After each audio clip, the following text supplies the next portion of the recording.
আপনারা পাকিস্তানও চান নাই।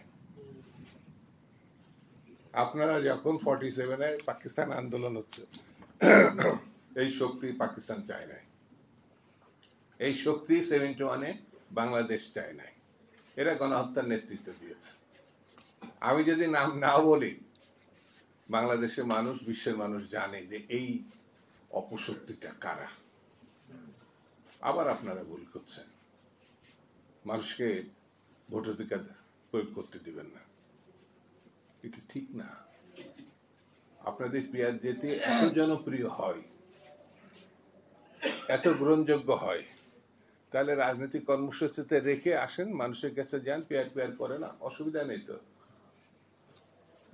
আমরা মানুষের 19 দফার কথা বলেছি, আমরা মানুষের কর্মসংস্থানের কথা বলেছি, আমরা মানুষের ভোটাধিকার ফিরিয়ে দেওয়ার কথা বলেছি, আমরা গণতন্ত্রের কথা বলেছি। আপনি পিয়ারের কথা বলবেন? আমরা তো বলি নাই। আমাদের দাবি না মানলে ভোট হবে না বলেছে নাকি? তাহলে আপনি কেন বলেন যে ভোট করতে দেবেন না? এটা তো হাসিনার আমল না। আপনি কি ডক্টর ইউনূসকে হাসিনার মতো মনে করেন কিনা সেটা আগে ক্লিয়ার করেন। আপনি আগে ক্লিয়ার করেন গণঅভ্যুত্থানকে কি হিসাবে, মানুষের অধিকারের প্রত্যাবর্তন হিসেবে দেখেন, নাকি হৃদয়ে ভারাক্রান্ত হয়ে আওয়ামী লীগ যেহেতু পালাইছে সেই জন্য আপনারা অশ্রু বিসর্জন দিচ্ছেন, এই জন্য আর ইলেকশন হবে না? ক্লিয়ার করেন। আর আপনার এত জনপ্রিয় হলে তো ইলেকশন করলে তো আপনারা জিতবেন, এই বিশ্বাস কি আপনাদের আছে? থাকলে আসেন, ইলেকশন করেন, জেতেন। পিয়ার কেন? আরো কিছু যদি আপনাদের কর্মসূচি থাকে সেটা বাস্তবায়ন করবেন। কাঁঠাল অন্যের মাথায় রেখে ভেঙে খাবেন, এটি হবে না। কাঁঠাল নিজের মাথায় রেখে খান, ভাঙেন, খান, আমাদের আপত্তি নাই। বাংলাদেশের মানুষ গণতন্ত্রের জন্য রক্ত দিয়েছে, মানুষ স্বাধীনতার জন্য রক্ত দিয়েছে। 71 মনে নাই? বাধা দিয়েছিলেন, ঠেকাতে পারছেন? ইলেকশন বাধা দিলে 71-এর মতো আবার পরাজিত হবে। কোনোভাবে আপনারা বুঝবেন না।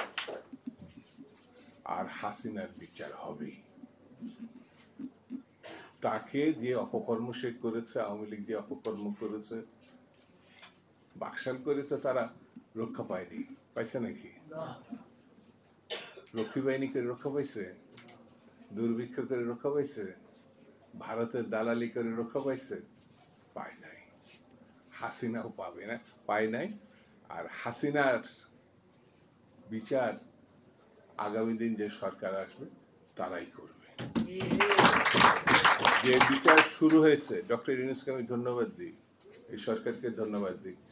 বিচারে আপনারা একটু দীর্ঘসূত্রিতা করেছেন, হয়তো 1 বছরে অনেক রায় আমরা পেতে পারতাম, সেই জায়গায় হয়তো আইনজীবীদের বা আইন মন্ত্রণালয়ের দুর্বলতা থাকতে পারে, কিন্তু ডক্টর ইউনূস যে বিচার এবং আইনের প্রয়োগ, যেটা অনেকের দুর্বলতা আছে, কঠোর হাস্যের ব্যবস্থা নিতে হবে।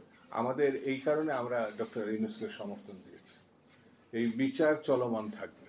এই সরকার যা শুরু করেছে, আগামী সরকার, আমি ব্যক্তিগতভাবে বিশ্বাস করি যারা আসবে তারা বিচারের যদি সমাপ্তি না হয়ে থাকে ওই সরকারের সময় সমাপ্ত হবে, নিশ্চিতভাবে হবে। বন্ধুরা, ঐক্যবদ্ধ থাকতে হবে। ষড়যন্ত্র চতুর্দিকে, পার্শ্ববর্তী দেশও বসে নাই। আর এত টাকা তাদের হাতে, আর এত অবৈধ অস্ত্র তাদের হাতে, সেহেতু তাদেরকে ছোট করে দেখলে বিপদ হতে পারে। সেজন্য বন্ধুরা, আসুন আমরা সামনের দিনগুলো গণতন্ত্র প্রতিষ্ঠার জন্য ঐক্যবদ্ধভাবে যারা যেন লড়াই করতে পারি, এক জায়গায় থাকতে পারি, একভাবে সামনের দিকে এগোতে পারি, সেই প্রত্যাশা এবং আহ্বান জানিয়ে আমি আমার বক্তব্য শেষ করছি। বাংলাদেশ